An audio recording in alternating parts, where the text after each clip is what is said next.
Hello friends, welcome back to our channel DK online study. This is Kajal Arora. हम इस channel पे micro economics पढ़ रहे थे। हमने चैप्टर 1 अपना कंप्लीट कर लिया है। अगर किसी ने मेरे चैप्टर 1 की वीडियोस नहीं देखी हो तो डिस्क्रिप्शन बॉक्स में लिंक मिल जाएगा, वहां से देख सकता है। और अब तो हमने प्लेलिस्ट भी बना दी है, तो वहां से जाकर भी आप चैप्टर 1 पढ़ सकते हैं। ओके, आज जो हम स्टार्ट करने वाले हैं वो स्टार्ट करने वाले हैं माइक्रो इकोनॉमिक्स का क्लास 11 का chapter number 2, that is consumers equilibrium. आइए स्टार्ट करते हैं कंज्यूमर्स इक्विलिब्रियम के बारे में। कंज्यूमर्स इक्विलिब्रियम पढ़ने से पहले हम जान लेते हैं कि कंज्यूमर क्या होता है, थोड़ा सा इंट्रोडक्शन हो जाए उसका।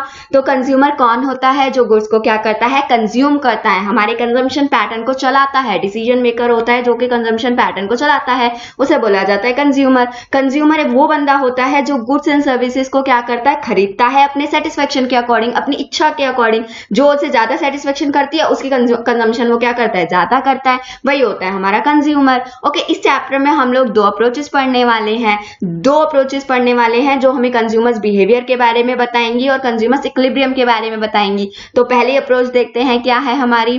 पहली अप्रोच क्या है हमारी, cardinal utility approach. Cardinal utility approach के और भी नाम है, मैंने आपको इस नोट्स में सारे नाम मेंशन कर दिए हैं।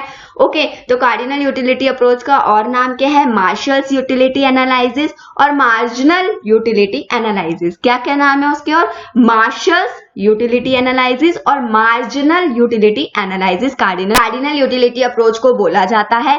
अब मैं बताती हूँ कि कार्डिनल यूटिलिटी अप्रोच होती क्या है। हम थोड़ा सा डिस्कस कर लेते हैं इसके बारे में भी कि कार्डिनल यूटिलिटी अप्रोच क्या होती है। कार्डिनल यूटिलिटी अप्रोच होती है जो हमें सेटिस्फेक्शन को नंबर में मेजर करने के लिए अलाउ करती है। हम इसमें एज्यूम करते हैं कि हम सेटिस्फेक्शन को नंबर्स की टर्म में क्या कर सकते हैं, मेजर्ड कर सकते हैं कि मुझे एक रोटी खाने पे इतनी सेटिस्फेक्शन मिलती है, एक सेटिस्फेक्शन, दो सेटिस्फेक्शन, कितनी भी सेटिस्फेक्शन मिलती है। मुझे आइसक्रीम खाने पे 58 सेटिस्फेक्शन मिलती है।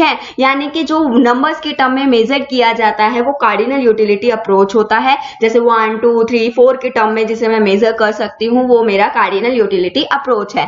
इस कार्डिनल यूटिलिटी अप्रोच में हम क्या पढ़ेंगे, कंज्यूमर्स इक्विलिब्रियम इन 1 कमोडिटी केस, कंज्यूमर्स इक्विलिब्रियम इन 2 कमोडिटी केस, और यूटिलिटी का पूरा टॉपिक आपका आएगा। यूटिलिटी, उसके कितने टाइप्स हैं, फिनिशिंग मार्जिनल यूटिलिटी क्या होता है, ये सब हम कार्डिनल यूटिलिटी अप्रोच के अंदर पढ़ेंगे। जो आज का हमारा टॉपिक भी है कि कार्डिनल यूटिलिटी अप्रोच हमने कंसेप्ट आज पढ़ना है। ओके, नेक्स्ट है हमारी ऑर्डिनल यूटिलिटी अप्रोच। ये हम बाद में पढ़ेंगे, लेकिन आज थोड़ा सा हम इसके बारे में भी डिस्कस कर लेते हैं कि ऑर्डिनल यूटिलिटी अप्रोच होता क्या है। जैसे कार्डिनल यूटिलिटी अप्रोच में हम ये एज्यूम करते हैं कि वो नंबर्स की टर्म में मेजर किया जाता है, दैट इज 1 2 3 4 की टर्म में। ऑर्डिनल यूटिलिटी अप्रोच नंबर्स की टर्म में मेजर नहीं किया जाता, उसमें सिर्फ हम क्या करते हैं, दो प्रोडक्ट के बीच में कंपैरिजन दिखाते हैं, हम रैंकिंग देते हैं उसमें कि मुझे आइसक्रीम से ज्यादा क्या पसंद है, मुझे चॉकलेट्स पसंद है, मुझे कल वाली रोटी ज्यादा टेस्टी लगी थी एज कंपेयर टू आज वाली, मुझे कल वाली, बोलते हैं ना हम, मुझे कल वाली सब्जी ज्यादा अच्छी लगी थी एज कंपेयर टू आज वाली। तो वो हमारी क्या है, जहां कंपैरिजन आ जाता है, जहां रैंकिंग आ जाती है, वो मेरी ऑर्डिनल यूटिलिटी अप्रोच में चली जाती है, जिसमें हम इंडिफरेंस कर्व एनालिसिस भी बोलते हैं और हिक्सियन एनालिसिस भी बोलते हैं। इसमें हम पूरा इंडिफरेंस कर्व का टॉपिक पढ़ते हैं ऑर्डिनल यूटिलिटी अप्रोच में। ओके, आइए स्टार्ट करते हैं आज अपना कार्डिनल यूटिलिटी अप्रोच। स्टार्ट करने से पहले मैं आपको बता दूं कि ये chapter exam point of view से बहुत इंपॉर्टेंट है, बट बहुत इंटरेस्टिंग है अगर आप बहुत अच्छे से पढ़ते हैं इसे। और सेकेंडली, ये चैप्टर थोड़ा सा लेंथी चला जाएगा, बट हम पूरा करेंगे। और ये बहुत इजी चैप्टर है, कुछ भी डिफिकल्ट नहीं है इसमें, और इंपॉर्टेंट चैप्टर है। आइए स्टार्ट करते हैं। कार्डिनल यूटिलिटी अप्रोच होता क्या है, जैसे कि हमने डिस्कस कर लिया है। कार्डिनल यूटिलिटी अप्रोच ये एज्यूम करता है कि यूटिलिटी किस में मेजर करी जाती है, कार्डिनल टर्म्स में मेजर करी जाती है। 1 2 3 ये किस में मेजर करी जाती है, ये कार्डिनल टर्म्स में मेजर करी जाती है, दैट इज 1 2 3।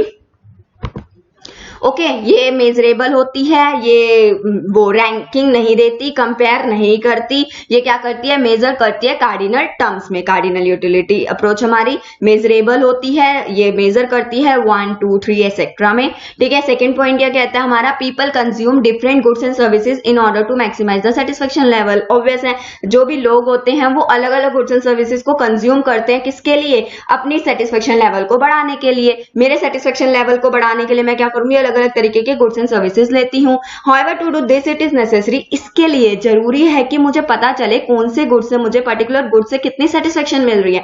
तो कार्डिनल यूटिलिटी अप्रोच हमें बताती है कि इस गुड से मुझे कितनी सेटिस्फेक्शन मिलती है, क्वांटम ऑफ सेटिस्फेक्शन मुझे पर्टिकुलर गुड से कितनी मिल रही है। क्वांटम का मतलब है कितनी मिल रही है, क्वांटिटी में कितनी मिल रही है, वो मेरे को कार्डिनल यूटिलिटी नंबर्स के टर्म में बताती है। और under the cardinal utility approach concept of utility is use, इसमें जो यूटिलिटी का कंसेप्ट हम यूज करेंगे वो क्या किसमें करेंगे, हम पूरा का पूरा कंज्यूमर इक्विलिब्रियम इसमें पढ़ने वाले हैं। क्या पढ़ने वाले हैं इसमें? पूरा का पूरा कंज्यूमर इक्विलिब्रियम पढ़ने वाले हैं। Consumer equilibrium in one commodity case, consumer equilibrium in two commodity case. ये नाम अभी आपको बहुत अजीब से लग रहे होंगे, लेकिन जब हम ये चैप्टर कंटिन्यू करेंगे अपना, तो आपके लिए ये बहुत सिंपल चैप्टर बनता चला जाएगा। ओके, आइए नेक्स्ट स्टार्ट करते हैं। पहले स्टार्ट करते हैं यूटिलिटी। मैं आपके सामने बहुत देर से बात कर रही हूँ यूटिलिटी की। ये यूटिलिटी आखिर है क्या, क्या होता है ये यूटिलिटी? यूटिलिटी क्या होता है? वांट सेटिस्फाइंग पावर होती है एक कमोडिटी की, यानी कि एक कमोडिटी से मुझे कितनी इच्छा के अनुसार सेटिस्फेक्शन मिल रही है, वो बोला जाता है मेरा यूटिलिटी। यानी कि एक रोटी खाने पे मुझे कितनी सेटिस्फेक्शन मिल रही है, 2 रोटी खाने पे मुझे कितनी सेटिस्फेक्शन मिल रही है, कितनी यूटिलिटी मिल रही है, उसे बोला जाता है utility. Utility refers to want satisfying power of a commodity. एक कमोडिटी की कितनी सेटिस्फाइंग पावर मुझे मिल रही है, उसे यूटिलिटी बोला जाता है। एक आइसक्रीम खाने पे मुझे कितनी यूटिलिटी मिल रही है, 2 आइसक्रीम खाने पे कितनी यूटिलिटी मिल रही है, ये हमारी क्या है, सारी की सारी सेटिस्फाइंग पावर होती है, जिसे हम यूटिलिटी बोलते हैं। ओके, यूटिलिटी किस टर्म में मेजर किया जाता है? यूटिलिटी हमारा यूटिल्स के टर्म्स में मेजर किया जाता है। अभी जो हम पढ़ेंगे वो किस में मेजर करा जाएगा? सब कुछ यूटिल्स के टर्म्स में मेजर किया जाएगा कि मुझे एक रोटी खाने से पूरी पूरी सेटिस्फेक्शन 100 सेटिस्फेक्शन मिल रही है, यानी कि 100 यूटिल्स सेटिस्फेक्शन मिल रही है। ये इसकी एक इमेजिनरी टर्म है जिसे क्या बोला जाता है? यूटिल्स बोला जाता है। क्या बोला जाता है? यूटिल्स बोला जाता है। एक आइसक्रीम खाने से मुझे 56 सेटिस्फेक्शन मिल रही है, यानी कि 56 यूटिल्स सेटिस्फेक्शन मिल रही है। फिर यूटिलिटी मिल रही है, कितनी मिल रही है? 56 यूटिल्स। ओके, यूटिल्स के टर्म में ये मेजर किया जाता है। ओके, एंड देन यूटिलिटी हमारे 2 पार्ट में डिवाइडेड है। यूटिलिटी के जो टाइप्स आ गए वो क्या है? Total utility and marginal utility. Okay, तो आइए स्टार्ट करते हैं पहले टोटल यूटिलिटी। टोटल यूटिलिटी क्या होता है? टोटल यूटिलिटी क्या होता है? जो क्या देता है? ये मुझे टोटल सेटिस्फेक्शन देता है। क्या देता है? टोटल सेटिस्फेक्शन देता है जब मैं क्या करती हूँ, क्या कंज्यूम करती हूँ, consumption of all possible unit of a commodity. एक कमोडिटी की जब सारी यूनिट को मैं कंज्यूम करती हूँ, उससे जो मुझे टोटल पूरी सेटिस्फेक्शन मिलती है, उसे मैं बोलती हूँ टोटल यूटिलिटी। यानी कि जो मुझे टोटल सेटिस्फेक्शन मिलती है हर पॉसिबल यूनिट को कंज्यूम करने के बाद एक कमोडिटी की, उसे बोला जाता है टोटल यूटिलिटी। तो एग्जाम्पल की बात कर लेते हैं। आइए देखिए, जैसे कि मैंने आइसक्रीम की बात कर रही है यहाँ पे। अगर मैं एक आइसक्रीम खाती हूँ तो मुझे कितनी सेटिस्फेक्शन मिल रही है, कितनी यूटिलिटी मिल रही है? मुझे 20 यूटिल्स मिल रहे हैं। ठीक है, 20 की सेटिस्फेक्शन मिल रही है। जब मैं सेकंड आइसक्रीम खाती हूँ तो मुझे 16 यूटिल्स मिल रहे हैं। अगर इन्हीं 2 की मुझे टोटल यूटिलिटी निकालने के लिए बोला जाए, क्या बोला जाए? इन्हीं 2 की मुझे टोटल यूटिलिटी निकालने के लिए बोला जाए, तो TU from the second ice cream, TU जो मुझे यानी कि टोटल यूटिलिटी मुझे मिल रही है जो सेकेंड आइसक्रीम से मिल रही है, वो क्या हो जाएगी? दोनों यूनिट को ऐड कर दूंगी मैं। टोटल सेटिस्फेक्शन चाहिए ना मुझे, टोटल सेटिस्फेक्शन के लिए दोनों यूटिल्स को क्या कर दूंगी मैं? ऐड कर दूंगी। 20 और 16 मेरे क्या बन गए? 36 यूटिल्स मुझे क्या मिल रही है? सेटिस्फेक्शन TU मिल रहा है सेकेंड यूनिट का। क्या मिल रहा है? TU मिल रहा है सेकेंड यूनिट्स का। ओके, और थर्ड आइसक्रीम खाने पे मुझे जनरेट सेटिस्फेक्शन जो मुझे मिल रही है वो 10 यूनिट्स की मिल रही है। तो TU जो थर्ड यूनिट से मिल रहा है, जो यहां निकला है 36 में क्या कर दूंगी? 10 को ऐड कर दूंगी। तो TU जो मेरा मिलेगा, कितना मिलेगा? थर्ड यूनिट से मुझे 46 मिलेगा, यानी कि तीनों को ऐड कर दूंगी एक तरीके से। ये 20 को भी, यहाँ पे 20 भी ऐड होगा, 16 भी ऐड होगा, और हमारा क्या ऐड होगा? 16 भी ऐड होगा, 20 भी ऐड होगा, और जो नया आया है 10 भी ऐड होगा। 46 हमारी क्या हो गई? थर्ड यूनिट से जो मुझे क्या मिल रही है? सेटिस्फेक्शन मिल रही है। यानी कि कहने का मतलब TU क्या होता है? जो मुझे टोटल सेटिस्फेक्शन मिलती है सारी पॉसिबल यूनिट को कंज्यूम करने के बाद एक कमोडिटी की, उसे टोटल यूटिलिटी बोला जाता है। यानी कि इसका फॉर्मूला देखो, मैंने क्या करा है लास्ट में, यू जो मेरे को सेटिस्फेक्शन 1 वाली से मिली है, 1 यूनिट से मिली है, सेकेंड यूनिट से मिली है, थर्ड यूनिट से मिली है, तीनों को क्या कर दिया? ऐड कर दिया। तो ये इसका फॉर्मूला है यूटिल्स 1 यूटिलिटी ये इसका फॉर्मूला है यूटिलिटी 1 प्लस यूटिलिटी 2 यूटिलिटी 3, जितनी भी यूटिलिटी है उनको हम क्या करते चले जाते हैं, ऐड करते चले जाते हैं। ये थी हमारी टोटल यूटिलिटी। अब बात कर लेते हैं मार्जिनल यूटिलिटी की। मैंने पिछले चैप्टर में भी आपको कुछ मार्जिनल से रिलेटेड कंसेप्ट बताए थे। तो मैंने आपको बोला था कि मार्जिनल का मतलब क्या होता है, हमारा एडिशनल होता है। जितना भी मुझे क्या मिल रहा है, कुछ भी एडिशनल में मिल रहा है। क्या मिल रहा है, कुछ भी एडिशनल मिल रहा है, यानी कि इसका मतलब क्या है, जो मेरे को एडिशनल यूटिलिटी मिल रही है कंज्यूम करने के बाद, एक एडिशनल गुड को, एक एडिशनल यूनिट को कंज्यूम करने के बाद जो मुझे एडिशनल सेटिस्फेक्शन मिल रही है गिवन कमोडिटी से, उसे बोला जाता है मार्जिनल यूटिलिटी। ये याद रखना मार्जिनल को हम एडिशनल बोलते हैं, यानी कि मुझे एडिशनल यूटिलिटी मिल रही है क्या करके, एक और गुड की यूनिट को कंज्यूम करने के बाद जो मुझे एडिशनल यूटिलिटी मिल रही है उसे बोलते हैं marginal utility. Okay, it is the utility drive from the last unit of the commodity purchase, यानी कि ये यूटिलिटी है जो कि मुझे लास्ट यूनिट, कमोडिटी की लास्ट यूनिट परचेज करने से मिली है। ठीक है, ये हम लास्ट में टेबल भी करेंगे, आपको टेबल से और कंसेप्ट क्लियर होगा। अभी जो है वो देख लीजिए।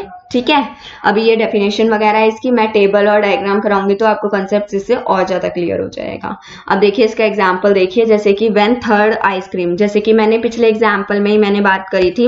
पिछले एग्जांपल में मेरी जो थर्ड आइसक्रीम थी वो कितने की थी, थर्ड आइसक्रीम से मुझे जो टोटल सेटिस्फेक्शन मिल रही थी वो मिल रही थी 46। कितनी मिल रही थी, 46। और सेकंड वाले से कितनी मिल रही थी मुझे, 36। तो हम क्या बोलेंगे, कितने की सेटिस्फेक्शन एडिशनल हुई है मेरी, 36 से मैं 46 पे पहुंच गई। कितने की सेटिस्फेक्शन मेरी ऐड हुई है, इसमें 10 की सेटिस्फेक्शन ऐड हुई है। कितने की सेटिस्फेक्शन ऐड हुई है, 10 की। तो मार्जिनल यूटिलिटी क्या होगा, इसमें 10 होगा, जैसे कि इन्होंने बता रखा है। When third ice cream is consume, जब हमने थर्ड आइसक्रीम कंज्यूम करी थी तो हम क्या कर रहे थे, 36 से कहां गए थे, 46 पे गए थे। कहां गए थे, 46 पे गए थे। तो एडिशनल आप देख रहे हो, इन दोनों का एडिशनल को बोला जाता है इन दोनों का गैप। आप देख रहे हैं नई वाली में से पुराने वाले माइनस करोगे तो क्या आएगा, एडिशनल जो आपको कितने का गैप मिल रहा है, 10 यूटिल्स हमारे क्या हो रहे हैं, बढ़ रहे हैं। तो थर्ड यूनिट की जो एमयू मानी जाएगी वो 10 यूटिल्स होगी हमारी। इसका फॉर्मूला भी देख लो चाहे, कि जो नया वाला टीयू है उसमें से पुराने वाले टीयू को माइनस कर देना। ठीक है, तो वो हमारा एमयू निकाल के दे देगा। या फिर हम क्या करेंगे, जैसे TU3 में से TU2 को माइनस कर दिया, ये हमारा MU3 निकाल के दे दिया इसने। एक और फॉर्मूला है इसका कि डेल्टा TU, यानी कि जो चेंज आया है TU में से, जो चेंज आया है वही चेंज की बात भी वही है, नीचे वाले में से ऊपर वाले को डिवाइडेड बाय जो चेंज आया है क्वांटिटी में। ये फॉर्मूला मैं आपको अप्लाई करके दिखाऊंगी टेबल के अंदर। ओके, ये तो हमारा मार्जिनल यूटिलिटी यहाँ पे खत्म। आइए इसकी टेबल बनाना सीख लेते हैं। मैंने आपको पिछली वीडियो में भी बोला था पीपीसी की कि हमें टेबल रटनी नहीं होती, हमें डायग्राम रटना नहीं होता। टेबल एंड डायग्राम के पीछे भी इसके क्या होता है, कंसेप्ट होता है। तो आइए उसी कंसेप्ट को समझते हैं। तो देखो, पहले टीयू की बात कर लेते हैं, फिर एमयू की बात करेंगे। पहले टीयू से एमयू डिराइव करना सिखा देती हूँ आपको कि टीयू से, ये टीयू दिख रहा है आपको, टीयू से हम एमयू तक कैसे जाते हैं। ओके, पहला फॉर्मूला जो मैंने आपको बताया था, पहले मैं ये वाला फॉर्मूला अप्लाई करना सिखाती हूँ आपको। ओके, ये वाला फॉर्मूला हम टेबल में अप्लाई कर रहे हैं। एमयू निकालना है मुझे, टीयू गिवन है। ठीक है, ये क्वेश्चंस भी आ जाते हैं कि एमयू निकालना होता है, टीयू गिवन है, तो हम उस फॉर्मूले को पहले अप्लाई करते हैं। ठीक है, तो इसमें क्या करते हैं, जो मैंने TU3 ये वाला फॉर्मूला अप्लाई हो रहा है हमारा इसमें, TUn-3। तो इस केस में क्या करेंगे, हम हमेशा नीचे वाले को क्या करेंगे, ऊपर वाले से माइनस कर देंगे। फर्स्ट वाला हमारा सेम रहेगा, फर्स्ट आप डैश लगा लो या सेम रख लो।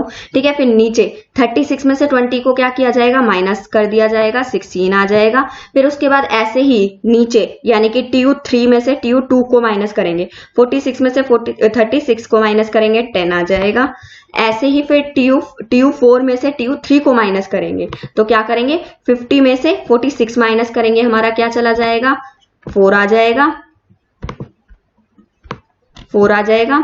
और ऐसे ही TU5 में से TU4 को माइनस करेंगे तो क्या आ जाएगा, 50 में से 50 गया तो क्या हो गया, ये 0 आ गया।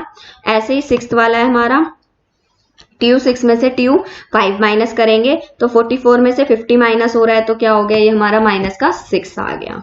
ठीक है, आया समझ क्या हुआ, ये एमयू निकालना सिखा दिया आपको। एक फॉर्मूला तो ये होता है एमयू निकालने का, और दूसरा फॉर्मूला भी देख लेते हैं। मैंने दूसरा फॉर्मूला जो यहाँ पे लिख रखा है, ये वाला आपका ये फॉर्मूला लिख रखा है, डेल्टा TU अपॉन में डेल्टा Q। डेल्टा का मतलब होता है चेंज, हम पीपीसी में भी इसकी बात कर चुके हैं कि डेल्टा क्या होता है, change in total utility upon में चेंज इन क्वांटिटी बात होती है यहाँ पे। ठीक है, चेंज इन TU यानी कि वही माइनस करेंगे हम 36 में से 20 को क्या कर देंगे, माइनस कर देंगे, क्या आ गया, 16 आ गया। अपॉन में quantity, change in quantity, change in quantity यानी कि 2 में से क्या करेंगे, 1 को क्या कर देंगे, माइनस कर देंगे, यानी कि 16 डिवाइडेड बाय 1 क्या आ गया हमारा, 16 आंसर आ गया। ओके, 16 आंसर आ गया। ऐसे ही 46 माइनस 36 अपॉन में 3 माइनस 2 क्या आ जाएगा, 10 आंसर आ जाएगा। तो आप कोई भी फॉर्मूला लगा सकते हैं, इसी तरीके से आप आगे करते चले जाएंगे। इन दोनों में से कोई भी फॉर्मूला अप्लाई कर सकते हैं अपनी सिचुएशन के अकॉर्डिंग। ये तो था, हमने डिराइव करना सीखा, टीयू गिवन है उसमें से एमयू को डिराइव करना सीखा। अब जो हम सीखेंगे वो क्या सीखेंगे, मुझे टीयू निकालना है, क्या निकालना है, टीयू निकालना है, और एमयू मुझे क्या दे रखा है, गिवन है, ये क्या है, मुझे गिवन है, ठीक है, और ये टीयू मुझे निकालना है, ठीक है। तो फर्स्ट वाला तो आपको पता ही है, सेम है। अब क्या करते चले जाते हैं, हम ऐड करते चले जाते हैं, इसमें क्या करते चले जाते हैं, मैंने बताया था टीयू में क्या हो जाता है, U1 U2 U3 U4 add होता चला जाता है, तो इसमें ऐसे ही होगा हमारा, ये तो सेम है। उसके बाद क्या करेंगे हम, एमयू मुझे गिवन है, तो ये फर्स्ट वाले में से मेरा क्या हो जाएगा, ये वाला एमयू ऐड हो जाएगा, तो ये क्या हो गया, 36 आ गया, ठीक है। उसके बाद नेक्स्ट भी यही होगा, इस टीयू में मेरा क्या होगा, ये वाली एडिशनल यूनिट ऐड हो जाएगी, तो ये टीयू 3 आ गया मेरा। टीयू 4 निकालने के लिए 3 वाले में क्या करूंगी मैं, ये वाला एमयू ऐड कर दूंगी, तो क्या आ गया मेरा, ये टीयू 4 आ गया। टीयू 5 के लिए भी ये वाले में ये वाले को ऐड कर दूंगी, तो टीयू 5 पे पहुंच जाऊंगी। ऐसे ही टीयू 5 में जब मैं क्या कर दूंगी, एमयू 6 को ऐड करती चली जाऊंगी, तो कहाँ पहुंच जाऊंगी, टीयू 6 पे पहुंच जाऊंगी, ये निकल जाएगा मेरा। आया समझ टीयू कैसे निकलता है हमारा, ये था हमारा टीयू निकालने का तरीका। ओके, हमने टीयू से एमयू और एमयू से टीयू निकालना सीख लिया है। अब हम अपनी टेबल बनाना सीखते हैं। ये तो था जब आपको टेबल गिवन हो। मिसिंग टेबल्स आती हैं, बहुत ध्यान रखना, मिसिंग टेबल भी आपको आनी चाहिए। फॉर्मूले किस तरीके से अप्लाई होते हैं मिसिंग टेबल में, ये मैंने कंसेप्ट बताया था आपको मिसिंग टेबल में अप्लाई करने के लिए। अब हम इस टेबल को समझ लेते हैं कि ये टेबल आपने बनानी कैसे है, रटनी नहीं है बिल्कुल भी, इसे भी बनाना सीखना है। कैसे सीखना है बनाना, आइए सीखते हैं। याद रखना कि सबसे पहले टीयू क्या करता है, आप देखना कि टीयू क्या कर रहा है। सबसे पहले 20 हो रहा है, 20 के बाद क्या हो रहा है, 36 हो रहा है, यानी कि इसने 16 का गैप दिया। उसके बाद ये कितने का गैप दे रहा है, 46 हो रहा है, 10 का गैप हो रहा है, यानी कि टीयू क्या करके दिखाएंगे, इंक्रीज करके दिखाएंगे, लेकिन कितने रेट से, डिमिनिशिंग रेट से, यानी कि टीयू बढ़ेगा, लेकिन जो इनका रेट है यानी कि इनके बीच का जो गैप है वो क्या होता चला जाएगा, कम होता चला जाएगा। पहले ये 16 के गैप से बढ़ा, फिर ये 10 के गैप से बढ़ा, यानी कि जो गैप है वो कम होता चला जा रहा है, लेकिन टीयू बढ़ रहा है। फिर ये कितने गैप से बढ़ा, 4 के गैप से बढ़ा, 46 से 50 हो गया, लेकिन कितने के गैप से बढ़ा, 4 के गैप से। पहले 10 के गैप से बढ़ रहा था, फिर 4 के गैप से बढ़ा, यानी कि टीयू इंक्रीज हो रहा है, लेकिन किस रेट से, डिमिनिशिंग रेट से इंक्रीज हो रहा है। उसके बाद टीयू क्या होगा, मैक्सिमम एंड कांस्टेंट हो जाएगा। क्या हो जाएगा, टीयू मैक्सिमम एंड कांस्टेंट। देख लो ये 50 पूरी फिगर में सबसे ज्यादा है, तो ये क्या है, मैक्सिमम है, और कांस्टेंट यानी कि इसमें कोई चेंज नहीं आएगा। पहले टीयू इंक्रीज होगा डिमिनिशिंग रेट से, जो कि हमारा 4th यूनिट तक आपको दिखाई दे रहा है। टीयू इंक्रीज हो रहा है कौन से रेट से, डिमिनिशिंग रेट से। फिर 5th यूनिट पे टीयू क्या हो जाएगा, मैक्सिमम एंड कांस्टेंट होगा। पूरी उसमें ये 50 ही मैक्सिमम है और ये कांस्टेंट क्या है, दोनों सेम है, यानी कि कोई चेंज नहीं आया, ये कांस्टेंट है। उसके बाद टीयू क्या होने लग जाएगा, फॉल होने लग जाएगा। आप नंबर्स कोई भी ले सकते हैं, बेफिक्र लीजिए, बस रूल याद रखिए, नंबर्स कोई भी ले सकते हैं आप। ओके, ये क्या होने लग जाएगा, उसके बाद ये फॉल होने लग जाएगा, गिरने लग जाएगा। अभी तक ये क्या हो रहा था, बढ़ता चला जा रहा था, उसके बाद ये कांस्टेंट हुआ, एक जैसा हुआ, फिर ये क्या हो गया, गिर गया, फॉल हो गया। 6th यूनिट पे क्या हो गया, ये फॉल हो गया। तो अगर मैं टीयू की सीरीज आपको याद कराना चाहूं तो टीयू की सीरीज कैसे बनती है, पहले टीयू क्या होता है, इंक्रीज होता है डिमिनिशिंग रेट से, यानी कि बढ़ता है घटते हुए रेट से। गैप कम होगा लेकिन टीयू क्या होगा, बढ़ेगा। फिर एक पॉइंट आएगा जिसपे टीयू मैक्सिमम एंड कांस्टेंट हो जाएगा। फिर एक पॉइंट आएगा जिसपे टीयू क्या हो जाएगा, बिल्कुल गिर जाएगा, फॉल हो जाएगा। ये बात हो गई थी टीयू की। वैसे तो अगर आपको टीयू बनाना आ गया है तो आपको टीयू से TU से MU निकालना बहुत अच्छे से आता है। वैसे तो आप ऐसे माइनस कर करके नीचे वाले को ऊपर वाले से माइनस कर करके बिल्कुल MU निकाल सकते हैं, लेकिन आपको खाली MU निकालने का तरीका भी बता देती हूँ कि MU कैसे नंबर्स में डाला जाता है। MU क्या होता है, MU क्या करेगा, MU क्या करेगा, पहले फॉल करेगा, और फॉल भी देखो कैसे कर रहा है। TU जब तक क्या कर रहा है, इंक्रीज है, डिमिनिशिंग रेट हो रहा है, तो MU क्या कर रहा है, फॉल कर रहा है। जब TU मैक्सिमम एंड कांस्टेंट है, उस केस में MU मेरा क्या जाएगा, 0 जाएगा। क्या जाएगा उस केस में, MU मेरा क्या जाएगा, 0 जाएगा।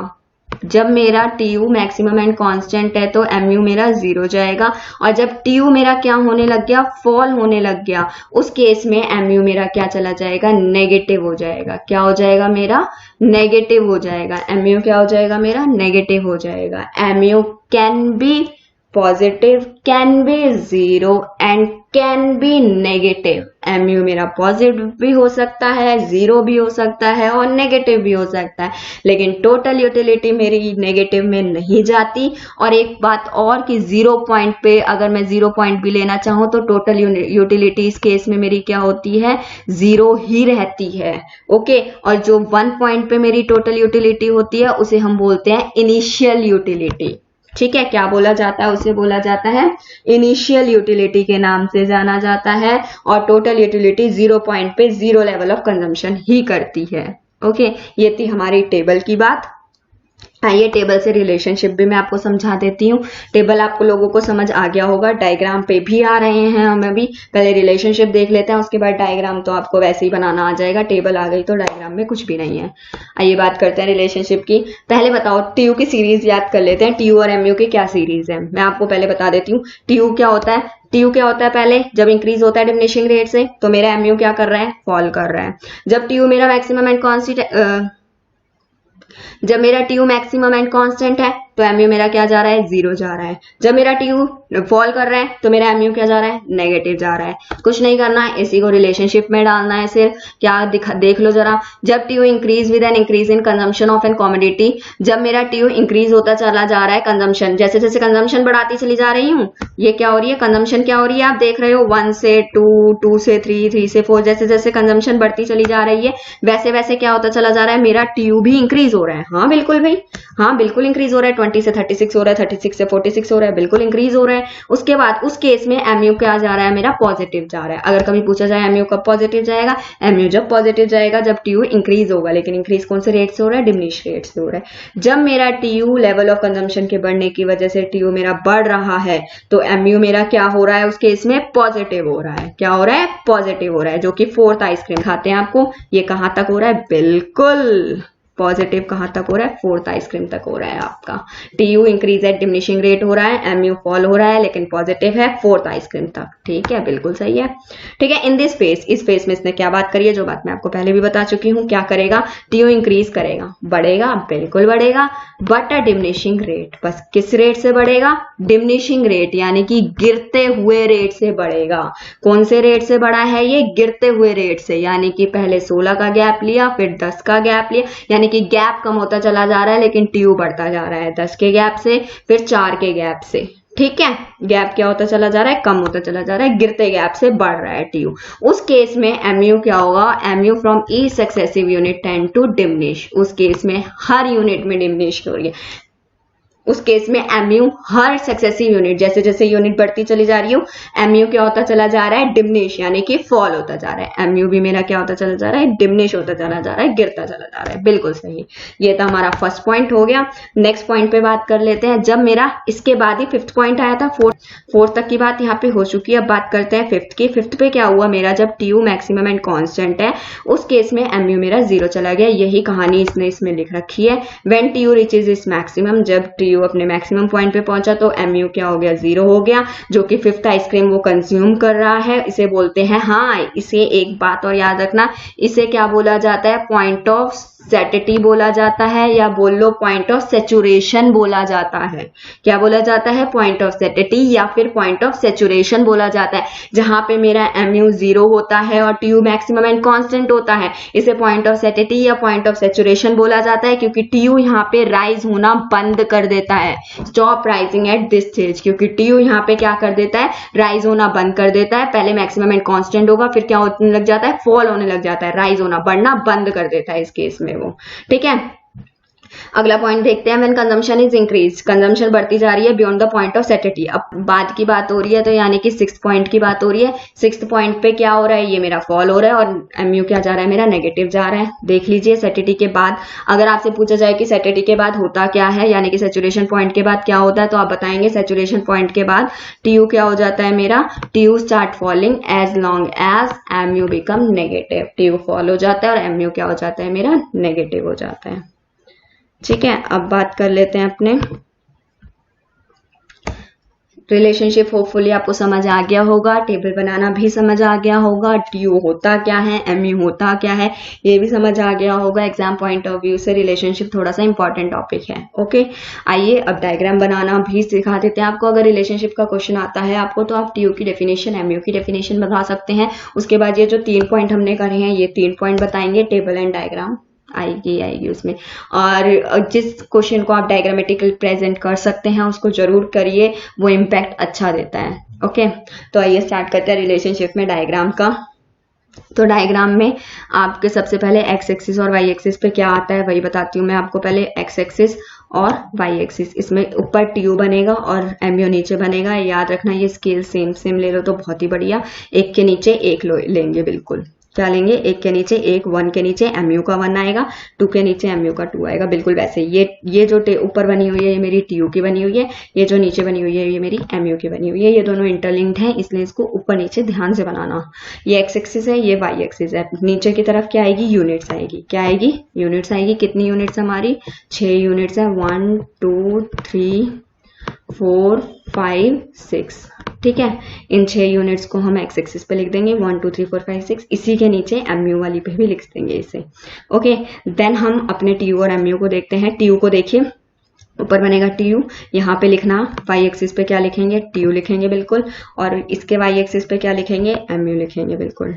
ठीक है, अब टीयू की बात कर लेते हैं। तो टीयू में देखो 20 36 40 50, यानी कि 10 दिन का गैप ले लो, 50 तक पहुंच जाओगे।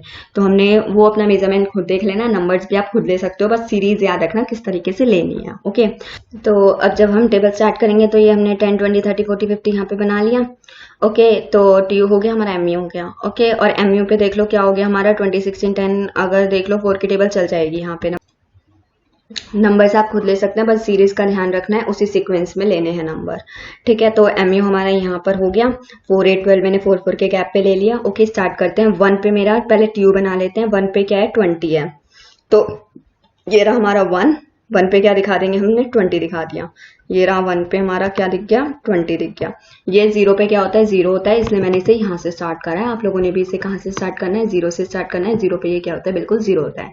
ठीक है, 1 पे क्या हो गया, ये हमारा 20 हो गया। 2 पे क्या हो गया, ये हमारा 36 हो गया। 2 पे क्या हो गया हमारा, ये 36 हो गया। 3 पे हमारा ये 46 हो गया। 5 पे ये हमारा 4 पे ये हमारा 50 हो गया। 5 पे भी हमारा क्या हो गया, मैक्सिमम एंड कांस्टेंट पॉइंट आ गया, ये 50 हो गया। ओके, और 6 पे ये कितना हो गया, 44 हो गया। 6 पे क्या हो गया, ये फॉल हो गया। 6 पे आप ले लेंगे, यहाँ पे देख लेना 44 जहाँ पे भी आ रहा है, ये 44 हो गया। तो आप क्या कर देंगे, इन सारे पॉइंट्स को क्या करा देंगे, मीट करा देंगे। ये सारे पॉइंट जब मीट करेंगे तो इस तरीके की शेप आएगी। पहले क्या हो रहा है आपका, बढ़ रहा है, फिर क्या हो रहा है, ये देखो ये वाले पॉइंट क्या है आपका, फिर मैक्सिमम एंड कांस्टेंट जा रहा है। ठीक है, उसके बाद ये क्या हो रहा है, फॉल हो रहा है। ये था हमारा टीयू। ठीक है, उसके बाद हम एमयू की बात कर लेते हैं। एमयू में क्या हो रहा है, फर्स्ट यूनिट में हमारी क्या हो रही है, वही 20 आया। फर्स्ट यूनिट पे हमने ये 20 बना दिया। सेकेंड यूनिट पे हमारा 16 बन रहा है, सेकेंड पे हम 16 की तरफ ले गए इसको। ठीक है, थर्ड में हम ये 10 की तरफ ले गए इसको। थर्ड में ये हमारा 10 की तरफ चला गया। फोर्थ में ये हमारा 4 की तरफ चला गया। 5 में ये क्या है हमारा, 0 है। ठीक है, 5 यूनिट पे ये क्या बना रहा है हमारा, 0 बना रहा है। 6 यूनिट पे ये देखो इसमें नेगेटिव भी बनेगा, वाई डैश एक्सिस भी बनेगा। 6 में ये कहाँ जा रहा है, -6 की तरफ जा रहा है। तो आपको ये 6 यूनिट पे क्या दिखाना होगा, नीचे की तरफ दिखाना होगा एमयू कर्व को। उसके बाद इन पॉइंट को जोड़ दोगे तो आपका ये एमयू कर्व बन जाएगा। ओके, यहाँ तक आपको समझ आया टी और एम यू कैसे बनेगा हमारा। ये स्ट्रेट लाइन बनती है, डाउनवर्ड स्लोपिंग स्ट्रेट लाइन बनती है, क्योंकि कंजम्पशन इंक्रीज होने पे हमारी एम यू क्या हो रही है, डिक्रीज हो रही है, नेगेटिव रिलेशन हो रहा है। मैंने आपको पिछली वीडियो में बताया था कि जहां पर भी नेगेटिव रिलेशन होता है वहां पे मेरी शेप कैसी बन जाती है, डाउनवर्ड स्लोपिंग बनती है। ओके, कैसी बनती है, डाउनवर्ड स्लोपिंग बनती है। और आप देख रहे हैं यहाँ पे 5th यूनिट पे क्या हो रहा है, 5th यूनिट पे मैक्सिमम एंड कांस्टेंट यानी कि पॉइंट ऑफ सेटिटी दिखाएंगे आप। 5th यूनिट से इसके 5th यूनिट को मिलाएंगे और ये पॉइंट मैक्सिमम टी यू का है। किसका है, मैक्सिमम टी यू का पॉइंट है। और यहाँ पे इस पॉइंट को क्या बोला जाता है, 0 MU पॉइंट है, जिसे पॉइंट ऑफ सेचुरेशन और सेटिटी पॉइंट भी बोला जाता है। तो ये आपका MU कर्व बन गया, ये आपका TU कर्व बन गया और हमने इसका रिलेशनशिप भी दिखा दिया। रिलेशनशिप में आपको एक बार दोबारा रिमाइंड करा देती हूँ, सीरीज भी आपको उसी में रिमाइंड हो जाएगी कि TU क्या होता है, पहले इंक्रीज होता है डिमिनिशिंग रेट से, उस टाइम पे MU मेरा फॉल हो रहा होता है लेकिन पॉजिटिव होता है। TU मेरा जब मैक्सिमम एंड कांस्टेंट होता है उस केस में MU मेरा 0 हो जाता है। जब TU मेरा स्टॉप कर देता है राइजिंग और फॉल होना स्टार्ट हो जाता है, MU मेरा नेगेटिव हो जाता है। और जहां पे मेरा TU मैक्सिमम एंड कांस्टेंट होता है वहां मेरा MU 0 होता है। उस पॉइंट को point of saturation, point of satiety भी बोला जाता है। ओके, आज के लिए बस इतना ही। हम आगे करेंगे अपने नेक्स्ट वीडियो में। अगर आपको मेरी ये वीडियो पसंद आए तो इसे लाइक, शेयर एंड कमेंट करना ना भूलना और सब्सक्राइब भी कर देना। अगर आपको इसी चैप्टर के और नोट्स चाहिए हो या और वीडियोस चाहिए हो तो बेल आइकन भी प्रेस कर देना। Thank you so much. Have a nice day.